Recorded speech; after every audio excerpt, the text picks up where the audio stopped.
Muy buenas noches, mis amados hermanos. Hoy, como todos los viernes, nos reunimos como iglesia para dar culto y para que a través de la palabra del Señor sean edificadas nuestras vidas. Gracias a nuestra hermana Silvia por la oración y por la apertura de este culto. La semana pasada estuvimos estudiando en la lección número 9 sobre la oración. Y decía nuestra pastora Mari que la oración es una ciencia espiritual. Cuando oras, el Espíritu Santo está presente. Cuando oras, los mensajeros del Señor, los ángeles del Señor se movilizan. Cuando oramos, la incredulidad desaparece.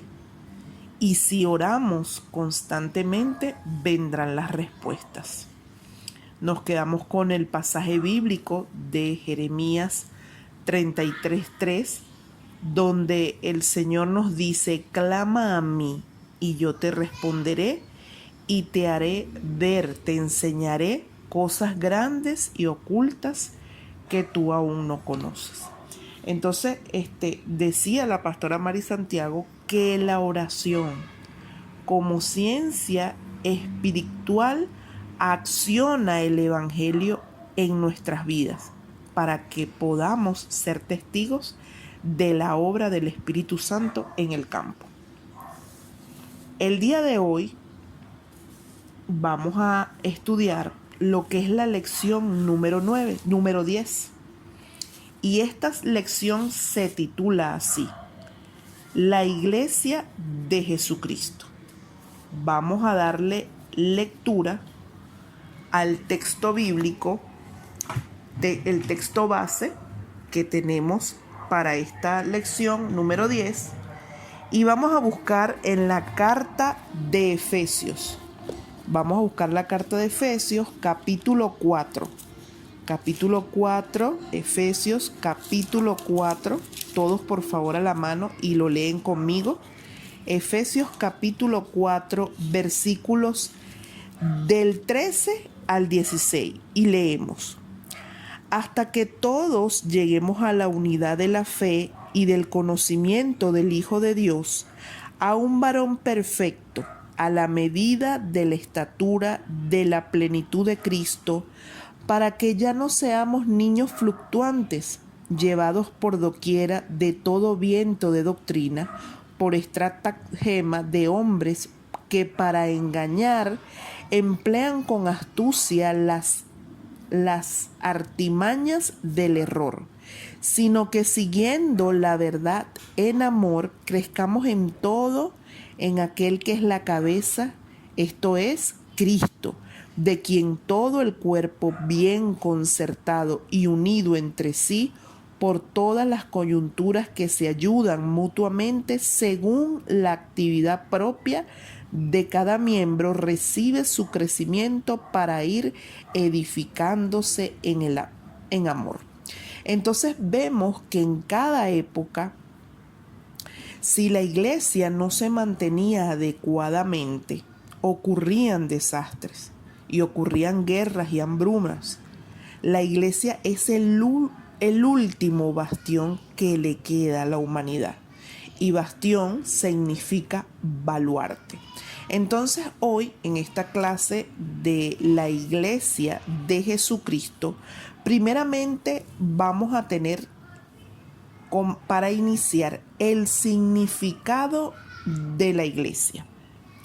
Originalmente la palabra iglesia no se refiere a un edificio de una iglesia, ni a una organización ubicada en algún lugar, sino a un grupo de personas, a una congregación que es elegida por Dios para ser edificada a través de su palabra, y que a través de su palabra esta iglesia puede actuar junta, en armonía, unánimes todos, para hacer la voluntad de nuestro Señor Jesucristo.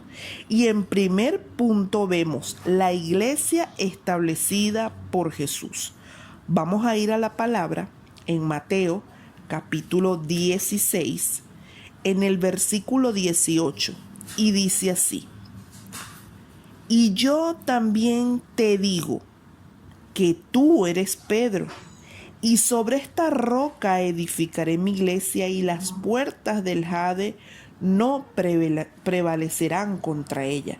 Entonces aquí vemos en el contexto de este capítulo que Pedro fue iluminado a través de Dios para que pudiese dar la afirmación más grande escrita en la Biblia, cuando le dijo a Jesús: tú eres el Cristo, el Hijo del Dios viviente.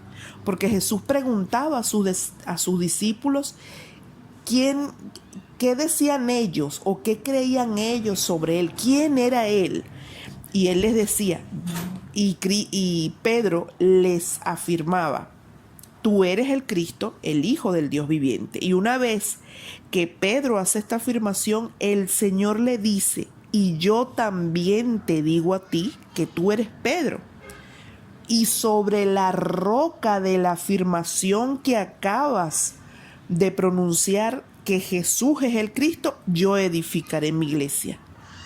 Y Satanás ni el infierno prevalecerá contra ella. Entonces vemos, en primer lugar, la iglesia establecida por Jesús, que está sobre la roca. La iglesia de Jesucristo, que es una iglesia invisible, que es universal completamente, la iglesia local y la iglesia en casa. Entonces vemos que la iglesia invisible es una iglesia encabezada por el Señor desde todos los lugares y rincones del planeta. Es una iglesia universal y está en todo el mundo siendo dirigida y siendo conducida por el Señor. La iglesia local es la reunión de unos creyentes en un área determinada. Y para esto voy a tomar el texto bíblico que queda en el libro de los Hechos de los Apóstoles, en el capítulo 11. Vamos a leerlo rápidamente. Capítulo 11, versículos 25 y 26. Y dice así: después fue Bernabé a Tarso para buscar a Saulo, y hallándole le trajo a Antioquía. Y se congregaron allí todo un año con la iglesia, y enseñaron a mucha gente, y a los discípulos se les llamó cristianos por primera vez en Antioquía.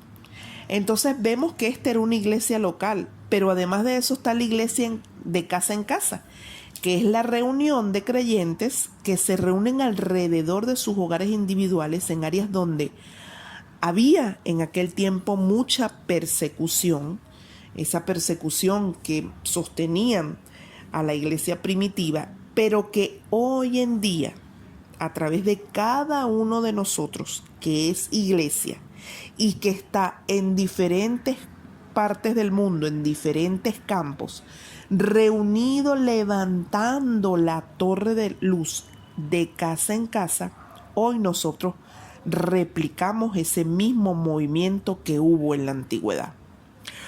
Como punto número 2, dice así: la función de la iglesia.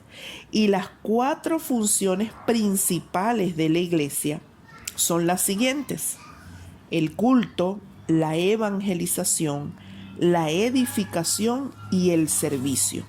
Y en el primer punto, que es el culto, voy a tomarme unos minutos para ampliar rápidamente esta función de lo que es la iglesia. El culto es la razón más importante, y es la razón más importante porque la iglesia se reúne para que las personas salvas por la gracia de Dios nuevamente puedan dar culto a su Padre Celestial. Y es que vemos en el principio, cuando Adán y Eva fueron creados, ellos le daban culto a Dios todos los días. De hecho, el hombre era completamente feliz, no por todo lo que poseía en ese momento, sino porque estaba dando culto a Dios las 24 horas del día. Cuando Adán y Eva se separan de Dios, se rompió esa comunicación. Es decir, ellos dejaron de dar culto. Pero cuando nosotros volvemos a creer en Jesucristo, eso se restaura en nosotros. Y llega la paz y llega la luz nuevamente a nuestras vidas. Porque ahora como seres espirituales nuevamente podemos orar y podemos comunicarnos a diario con nuestro Creador, con nuestro Padre. Vamos a leer una cita bíblica en Romanos capítulo 12, versículo 1. Y dice así: así que, hermano, os ruego por las misericordias de Dios, que presentéis vuestros cuerpos en sacrificio vivo, santo, agradable a Dios, que es vuestro culto racional. Ahora ya nos vamos a la iglesia sin tener una razón. Ahora vamos a la iglesia a dar culto de manera racional porque somos espíritus, así como lo es nuestro Dios. Y como dice la palabra en Juan 4:24, Dios es espíritu y los que le adoran es necesario que en espíritu y en verdad adoren. Entonces vemos cómo en nosotros se restaura el culto y es maravilloso porque es lo único que nadie puede arrebatarnos. El segundo punto o la segunda función de la iglesia es el evangelismo. Y es que la iglesia debe cumplir la misión de evangelismo reuniéndose para que den culto a Dios también y proclamar el evangelio de salvación en el mundo. La evangelización es el método de Dios que utiliza para salvar a la humanidad. Y tenemos un gran mandamiento nosotros de parte del Señor con la evangelización. Y es una misión necesaria para nosotros y para eso vamos a ir a la palabra, vamos a ir al libro de Mateo en el capítulo 28 y leemos el versículo 19 y 20. Y dice así. Dice: por tanto, id y haced discípulos a todas las naciones, bautizándolos en el nombre del Padre y del Hijo y del Espíritu Santo, enseñándoles que guarden todas las cosas que os he mandado. Y he aquí, yo estoy con vosotros todos los días hasta el fin del mundo. La tercera, amén.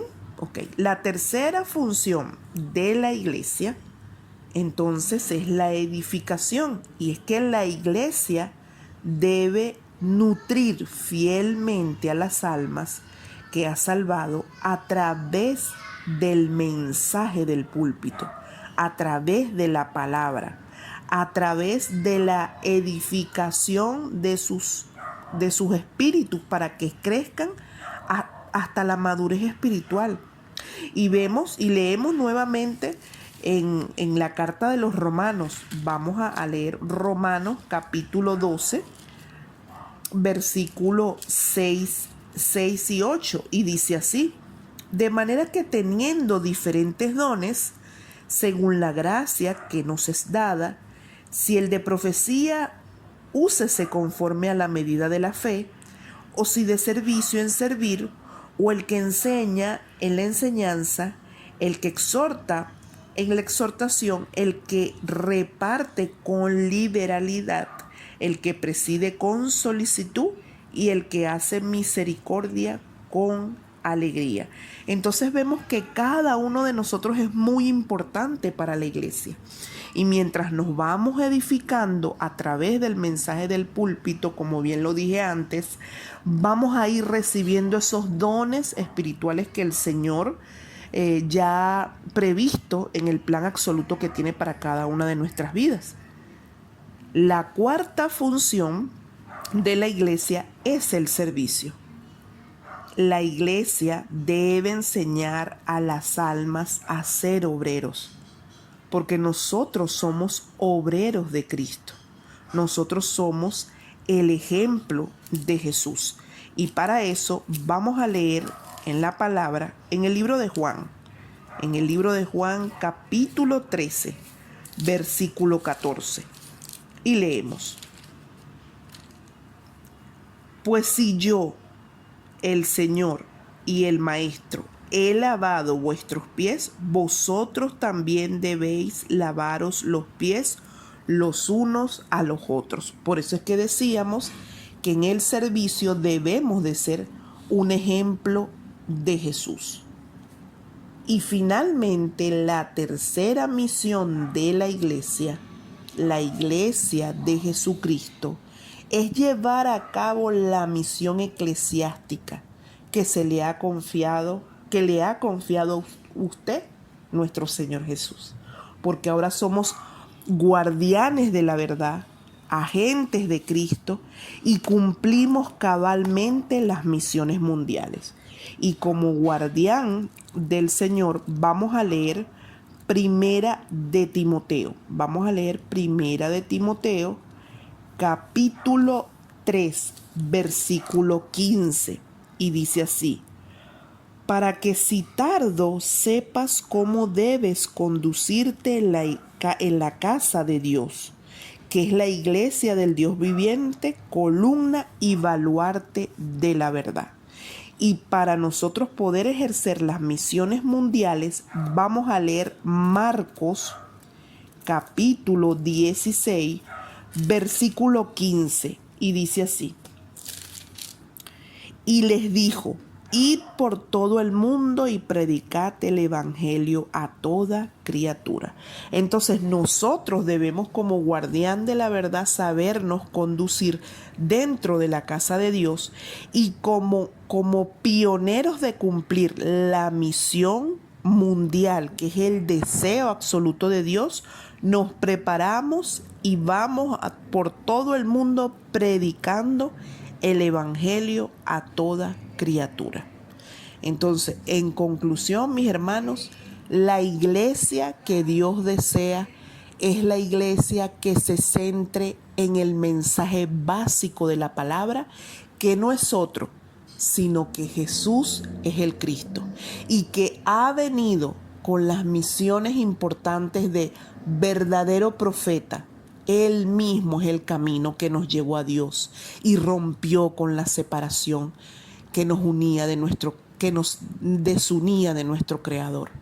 Él mismo, como verdadero sacerdote, nos libró de la ley del pecado y de la muerte, dándonos ahora la ley del espíritu de vida para que seamos ahora vivos, para que estemos vivos espiritualmente y que separen los desastres y las maldiciones en nuestra vida. Y como verdadero Rey vino a deshacer todas las obras de Satanás en nuestras vidas. Por eso es que la iglesia que Dios desea que se levante es la iglesia de Jesucristo, donde solo nos centremos en Jesús, donde no solo nos centremos en el mensaje de su palabra, y donde solo seamos guiados completamente por el Espíritu Santo. Amén, hermanos. Muchísimas gracias. Feliz noche para todos, y espero que este mensaje sea edificación completa para la iglesia. Amén.